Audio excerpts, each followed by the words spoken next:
देश आजादी का अमृत महोत्सव मना रहा है। तरह तरह के आयोजन हो रहे हैं और इस आजादी के अमृत महोत्सव में पूर्व प्रधानमंत्री अटल बिहारी वाजपेयी जी की एक कविता की यदि हम चर्चा नहीं करें तो लगता है कि अमृत महोत्सव अधूरा रह जाएगा। नमस्कार, मैं हूं विवेकानंद शर्मा और आप देख रहे हैं the Vivek views. The Vivek views के इस एपिसोड में हम चर्चा करेंगे आजादी के अमृत महोत्सव पर अटल बिहारी वाजपेयी जी की एक कविता की कुछ पंक्तियों की। जी हां, आप में से अधिकांश लोगों ने सुनी होगी। कविता के शब्द कुछ इस प्रकार हैं। 15 अगस्त का दिन कहता आजादी अभी अधूरी है, सपने सच होने बाकी हैं, रावी की शपथ न पूरी है। आखिर इन पंक्तियों के माध्यम से अटल बिहारी वाजपेयी जी क्या कहना चाहते थे? कौन से सपने सच होने बाकी थे और रावी की शपथ आखिर क्या शपथ थी और क्यों अधूरी रह गई? इसके बाद कविता आगे बढ़ती है, अनेक पंक्तियां आती हैं, लेकिन दो पंक्तियां ऐसी हैं इस कविता के भीतर जो इस कविता का मर्म स्पष्ट करती हैं। और वे पंक्तियां ये हैं कि दिन दूर नहीं, भारत को पुनः अखंड बनाएंगे, गिलगित से गारो पर्वत तक आजादी पर्व मनाएंगे। अखंड भारत की बात अटल बिहारी वाजपेयी जी ने इसमें की है। और कविता का समापन जब वो करते हैं तो उसमें एक आह्वान करते हैं। वे कहते हैं कि उस स्वर्ण दिवस के लिए कमर कसें, बलिदान करें, जो पाया उसमें खो न जाएं, जो खोया उसका ध्यान करें, जो खोया उसका ध्यान करें। जी हाँ, इन पंक्तियों से स्पष्ट हो जाता है कि वाजपेयी जी क्या कहना चाह रहे थे, किस प्रकार से आजादी को अधूरी बता रहे थे और साथ ही साथ किन बातों पर जब गिलगित से गारो पर्वत तक वो आजादी पर्व मनाने की बात करते हैं तो कहीं ना कहीं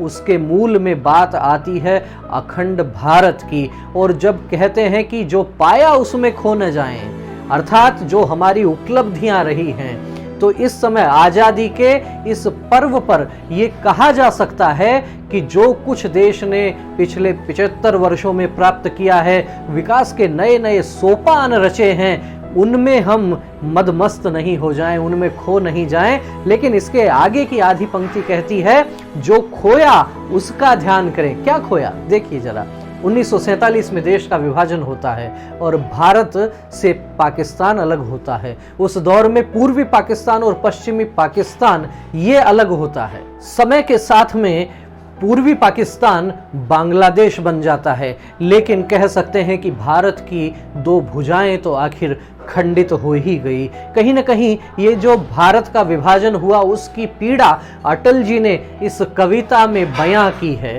अपनी कविता के माध्यम से वो स्पष्ट रूप से कह रहे हैं आजादी अभी अधूरी है। अधूरी इसलिए है क्योंकि अंग्रेजों ने जो षड्यंत्र रचा देश को बांटने का, उसकी पीड़ा अटल जी के मन में रही। और आखिर में जिस प्रकार से स्पष्ट रूप से कह रहे हैं कि जो खोया उसका ध्यान करें। क्या खोया? पाकिस्तान गया। पीओके की क्या स्थिति है आज के इस दौर में जब देश को प्रधानमंत्री नरेंद्र मोदी जैसा सशक्त नेतृत्व मिला हुआ है? मोदी जी के नेतृत्व में जिस प्रकार से कश्मीर से अनुच्छेद 370 की समाप्ति हुई, मोदी जी के नेतृत्व में जिस प्रकार से अयोध्या में भव्य राम मंदिर का मार्ग प्रशस्त हुआ और अब देश उनसे अनेक नई आशाएं लगाए बैठा है। समान नागरिक संहिता की बात हो रही है, जनसंख्या नियंत्रण कानून की बात हो रही है। और इन्हीं परिस्थितियों में जब याद करते हैं अटल बिहारी वाजपेयी जी की इस कविता को, एक एक पंक्ति एक संदेश देने का काम कर रही है, एक एक पंक्ति सरकार को राह दिखाने का काम कर रही है। जो पाया उसमें खो न जाएं। बहुत कुछ अच्छा किया होगा, बहुत कुछ बाकी है।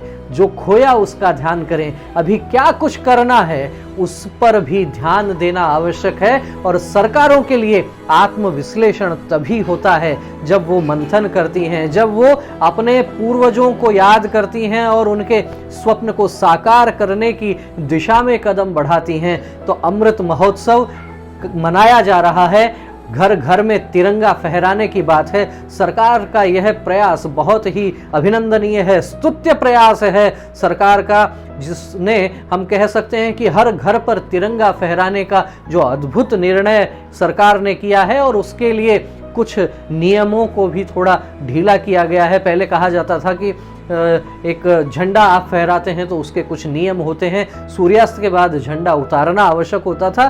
कुछ राहत दी गई है कि हर एक व्यक्ति के लिए हो सकता है सारी चीज़ें सुगम नहीं होती, लेकिन प्रत्येक घर पर तिरंगा फहराया जाएगा, हर घर तिरंगा फहराया जाएगा। एक देशभक्ति का भाव जगेगा देशवासियों में। और इस स्वतंत्रता दिवस को केवल कुछ सरकारी संस्थान नहीं मनाएंगे, अपितु पूरा देश मनाएगा। और कह सकते हैं कि विश्व में उभरता हुआ देश भारत आर्थिक रूप से, सामरिक रूप से, शक्ति के रूप में और निश्चित रूप से एक अपने नए स्वाभिमान के साथ करवट बदल रहा यह देश हमारा हिंदुस्तान पूरे जोर शोर के साथ जिस प्रकार से आजादी का अमृत महोत्सव मना रहा है, उन परिस्थितियों में अटल जी की यह कविता हमें बहुत कुछ प्रेरणा देती है। प्रेरणा केवल ये सरकार को नहीं दे रही है, प्रेरणा जन जन को दे रही है।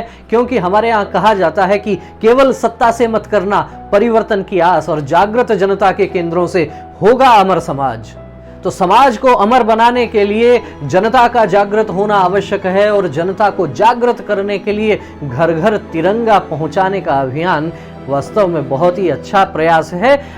इस दौरान बहुत से ऐसे उदाहरण भी देखने को मिल सकते हैं, जिस प्रकार से हम कहते हैं कि देश के भीतर कुछ सपोले बैठे हैं, कुछ अलगाववादी लोग बैठे हैं, उनकी क्या प्रतिक्रिया रहती है।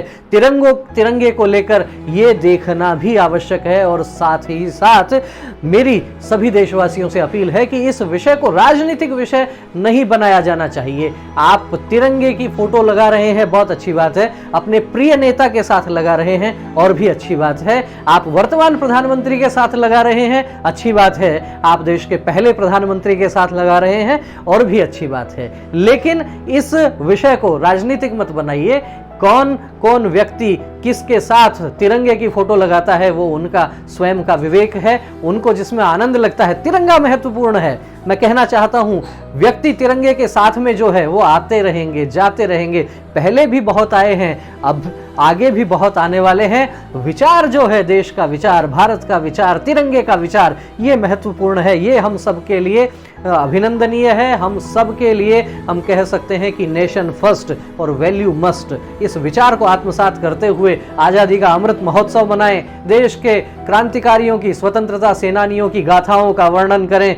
कवि अपनी रचनाओं के माध्यम से, लेखक अपने आलेखों के माध्यम से, साहित्यकार अपनी रचनाओं के माध्यम से इस देशभक्ति के विचार को आगे बढ़ाए, तो निश्चित रूप से हर एक व्यक्ति अपनी अपनी भूमिका इसमें निभाएगा, तो ये आजादी का महापर्व और भी यादगार बन जाएगा। तो आप सबसे यही अपेक्षा कि अपने अपने घर पर आजादी के इस अमृत महोत्सव पर तिरंगा अवश्य फहराइए और याद करते रहिए पुराने साहित्यकारों को, पुराने महापुरुषों को, क्या कुछ उन्होंने देश के लिए किया, क्या हम उनसे प्रेरणा ले सकते हैं। तो हम देश के तमाम स्वतंत्रता सेनानियों, क्रांतिकारियों के प्रति कृतज्ञता ज्ञापित करते हैं, उन्हें श्रद्धा सुमन अर्पित करते हैं, उन्हें कोटि कोटि प्रणाम करते हैं और आप सबको देते हैं शुभकामनाएं इस अमृत महोत्सव की। बहुत बहुत धन्यवाद। आपको वीडियो अच्छा लगा हो तो इसे अधिक से अधिक लोगों तक शेयर कीजिए, लाइक कीजिए और आपके जो भी विचार हों कमेंट बॉक्स में अवश्य साझा कीजिए। बहुत से मित्र मुझे व्यक्तिगत रूप से व्हाट्सएप पर कमेंट करते हैं